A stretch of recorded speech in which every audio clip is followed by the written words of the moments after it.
लेके पहला पहला प्यार भर के आंखों में खुमार। दोस्तों, इस फिल्म इंडस्ट्री में बहुत से अभिनेता आए और गए, लेकिन किसी के साथ ऐसा नहीं हुआ। और इनके साथ क्यों हुआ ऐसा? आखिरकार क्यों इंदिरा गांधी ने इन पर बैन लगाया था? इस सेक्टर के ऊपर क्यों लड़कियां जान देने के लिए तैयार थी? इस महान अभिनेता की खातिर इनकी अदायगी और सादगी की वजह से लड़कियां पागल हो गई थी। इनके प्यार में वैसे तो अगर किसी के कपड़ों पर टीका टिप्पणी कर दी जाए तो वह भड़क जाया करते थे, लेकिन एक अदाकार ऐसा भी रहा जिसके कपड़ों के विशेष रंग पर कोर्ट ने बाकायदा पाबंदी लगाई थी। अपने जमाने के फैशन रहे इस कलाकार ने मुंबई आने के बाद जो संघर्ष किया वो भी काबिले तारीफ है। जी हाँ, हम बात कर रहे हैं बॉलीवुड के रोमांटिक, रोमानी और हैंडसम कलाकार देव आनंद की। तो दोस्तों, बने रहिए हमारे साथ हमारे चैनल पर। आज हम देव आनंद के कुछ अनसुने किस्से आपको सुनाएंगे। अगर वीडियो पसंद आए तो इस वीडियो को लाइक जरूर करिएगा। बॉलीवुड के लेजेंड एक्टर कहे जाने वाले देव आनंद पंजाब के गुरदासपुर में पैदा हुए थे। 26 दिसंबर 1923 को देव आनंद का जन्म हुआ। माता पिता ने इनका नाम धर्मदेव किशोरी मल आनंद रखा था। साल 1942 में देव आनंद ने लाहौर से हिंदी साहित्य में अपना ग्रेजुएशन कंप्लीट किया। देव आनंद आगे पढ़ना चाहते थे, लेकिन समस्या पैसों की आ गई थी। पिताजी ने साफ साफ कह दिया था कि अगर आगे पढ़ना चाहते हो तो नौकरी कर लो। ये वो समय था जब देव आनंद ने बॉलीवुड में अपने सफर की शुरुआत की थी। साल 1943 में देव आनंद बॉलीवुड का सपना लेकर मुंबई आ गए थे। उस समय उनकी जेब में सिर्फ 30 रुपए थे। रहने का कोई ठिकाना नहीं था। देव आनंद ने रेलवे स्टेशन के पास जो एक कमरा लिया, उस कमरे को भी 2 और लोगों के साथ शेयर किया। वो दोनों भी फिल्म इंडस्ट्री में अपनी पहचान बनाने के लिए ही आए थे। लेकिन समय बीतता गया और देव आनंद के पास रखे पैसे भी खर्च होते चले गए। देव आनंद ने अपनी ऑटोबायोग्राफी रोमांसिंग विद लाइफ में लिखा है कि लगातार पैसे खत्म हो रहे थे। पैसे और काम न मिलने की वजह से जो उनकी स्थिति हुई थी, ऐसी स्थिति में उन्हें यह समझ आ गया था कि मुंबई में सरवाइव करने के लिए नौकरी करना तो जरूरी है। आगे चलकर देव आनंद को मिलिट्री सेंसर ऑफिस में नौकरी मिल गई। इस ऑफिस में देव आनंद का काम सैनिकों की चिट्ठी पढ़ने का था। इस नौकरी के लिए उन्हें 165 महीने की तनख्वाह मिलती थी, जिसमें से 45 वो अपने परिवार को भेज दिया करते थे और बाकी के पैसों से मुंबई में खुद सरवाइव किया करते थे। एक समय के बाद लगभग 1 साल नौकरी करने के बाद वो अपने भाई चेतन आनंद के पास पहुंचे। चेतन नाट्य संघ इप्टा में काम कर रहे थे। चेतन आनंद ने अपने भाई देवानंद को अपने साथ काम पर रख लिया। देवानंद को उस समय नाटकों में छोटे मोटे रोल्स मिल जाया करते थे। इसी बीच देवानंद को प्रभास स्टूडियो की फिल्म हम एक हैं में काम करने का मौका मिला। हालांकि ये फिल्म फ्लॉप हो गई, लेकिन उन्हें इस फिल्म से गुरुदत्त जैसा एक दोस्त मिल गया। गुरुदत्त उस समय फिल्मों में एक कोरियोग्राफर के तौर पर अपनी पहचान बनाने की कोशिश में थे। प्रभात स्टूडियो में ही इन दोनों की मुलाकात हुई और ये मुलाकात फिर दोस्ती में बदल गई।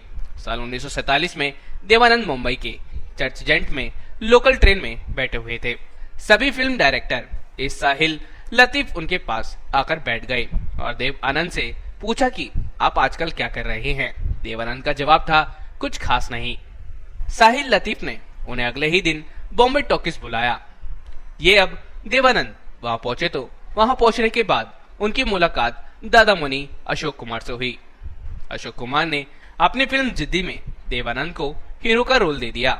ये फिल्म देवानंद की फिल्मी कैरियर के लिए एक मील का पत्थर साबित हुई थी। ये फिल्म सुपर डुपर हिट रही। एक्टिंग में सफल हो जाने के बाद देवानंद ने फिल्म निर्माण के क्षेत्र में एक सक्रिय भूमिका निभाने का फैसला भी किया। उन्होंने नवकेतन नाम से एक फिल्म दक्षिण कंपनी की शुरुआत की और 1950 में इस फिल्म बैनर तले एक फिल्म भी बनाई जिसका नाम था अफसर। इस फिल्म में डायरेक्शन की जिम्मेदारी उनके बड़े भाई चेतन आनंद ने संभाली। इस फिल्म में इन्होंने उस जमाने की जानी मानी अभिनेत्री सुरैया को हीरोइन के तौर पर लिया था और हीरो के तौर पर ये तो थे ही, लेकिन नवकेतन प्रोडक्शन की ये पहली ही फिल्म बुरी तरह से फ्लॉप हो गई। लेकिन ये 100 सफलता से देवानंद का हौसला नहीं टूटा और वो नए सिरे से एक नई फिल्म बाजी लेकर आए, जिसके निर्देशन की जिम्मेदारी उन्होंने अपने जिगरी दोस्त गुरुदत्त को दी थी। ये फिल्म सुपर डुपर हिट साबित हुई। इस फिल्म ने देवानंद को फिल्म इंडस्ट्री में एक बेहतरीन अभिनेता के तौर पर पहचान दिला दी। इसके बाद देवानंद ने मुनी मसी, सीआईडी, पेइंग गेस्ट, काला बाजार, ग्लैमर, तेरे घर के सामने, काला पानी जैसी बेहतरीन फिल्में दी। फिल्मों में मिल रही सफलता के साथ साथ ही देवानंद की पर्सनल लाइफ में भी प्यार के तूफान ने एंट्री मार दी। दरअसल फिल्म की शूटिंग के दौरान ही देवानंद और सूर्या के बीच एक सीन शूट होना था, जिसे बोट पर शूट करना था। शूटिंग के दौरान ही सूर्या अचानक पानी में गिर गई और वो डूबने लगी। देवानंद ने उन्हें डूबने से बचाया था। उसके बाद तो सूर्या देव आनंद से बेइंतहा प्यार करने लगी और देव आनंद भी सूर्या को चाहने लगे थे। लेकिन बात जब दोनों की शादी तक पहुंची तो सूर्या की दादी ने इस शादी से इनकार कर दिया। देवानंद और सूर्या की अधूरी प्रेम कहानी किसी मोड़ पर आकर रुक गई। देवानंद ने जब सूर्या से प्यार किया था तो इसका इजहार भी उन्होंने पब्लिक के सामने ही किया था, और इस प्यार में जब उनका दिल टूटा तो उसे भी इन्होंने पब्लिक के सामने ही स्वीकार किया। आगे चलकर देवानंद ने फिल्म अभिनेत्री कल्पना कार्तिक से शादी की, लेकिन उनकी ये शादी जीवन के अंतिम समय तक नहीं चल पाई। कुछ समय तक तो ये दोनों साथ रहे, लेकिन इसके बाद कल्पना ने जिंदगी में अकेले ही चलने का फैसला किया। 1970 में देवानंद ने फिल्मी प्रेम पुजारी के बाद निर्देशन में कदम रखा। ये फिल्म सफल ना हो सकी, लेकिन इसके बाद इस साल 1971 में ये एक और फिल्म लेकर आए, जिसका नाम था हरे राम हरे कृष्णा, और ये फिल्म उस दौर की सुपरहिट फिल्म साबित हुई। इसके बाद देव आनंद ने अपनी आने वाली दूसरी फिल्म में भी निर्देशन की कमान संभाली, जिसमें लूटमार, अव्वल नंबर, स्वामी दादा, देश परदेश और सच्चे का बोलबाला जैसी फिल्में शामिल है। राजेश खन्ना और अमिताभ बच्चन जैसे कलाकारों के दौर में भी देवानंद की खूबसूरती का जादू लड़कियों के बीच से चढ़कर बोला करता था। जब भी वो सफेद शर्ट, काली जैकेट या काला कोट पहनकर बाहर निकला करते तो लड़कियां अजीबोगरीब हरकतें किया करती थी।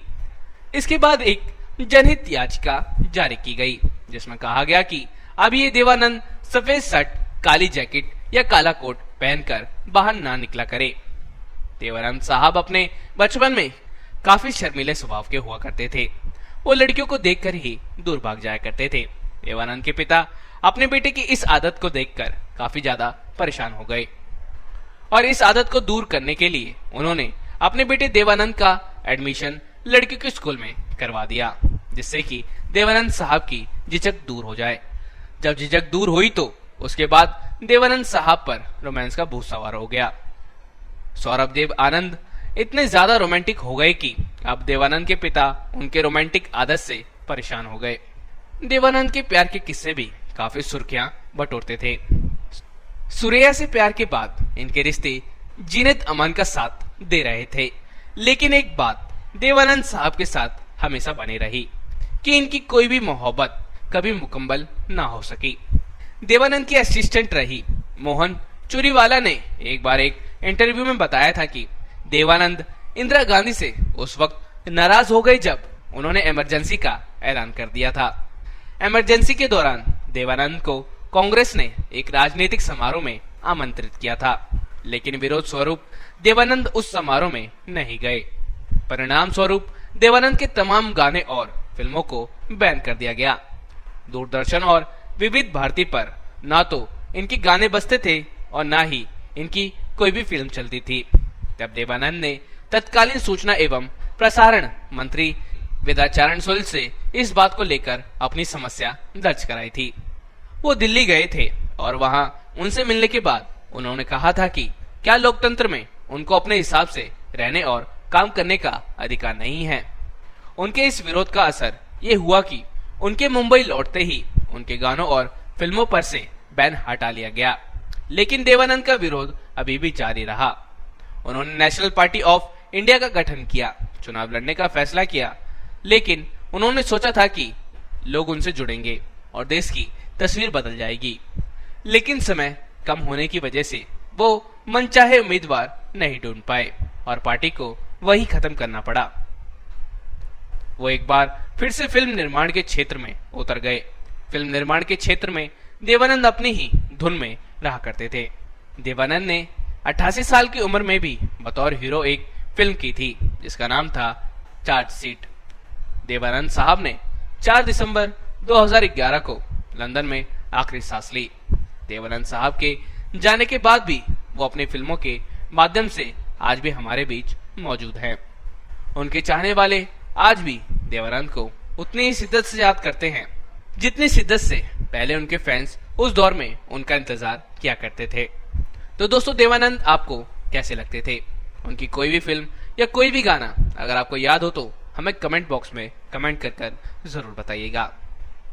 और अगर आपको ये वीडियो पसंद आई हो तो हमारे इस वीडियो को लाइक और सब्सक्राइब और फॉलो जरूर कर लीजिएगा और बस बेल आइकन को दबाना मत भूलिएगा। तो मिलते हैं दोस्तों आपसे ऐसे ही नई वीडियो में हमारे इस चैनल में। तब तक के लिए आप सभी को हमारी तरफ से एक प्यार सा गुड बाय और जय हिंद।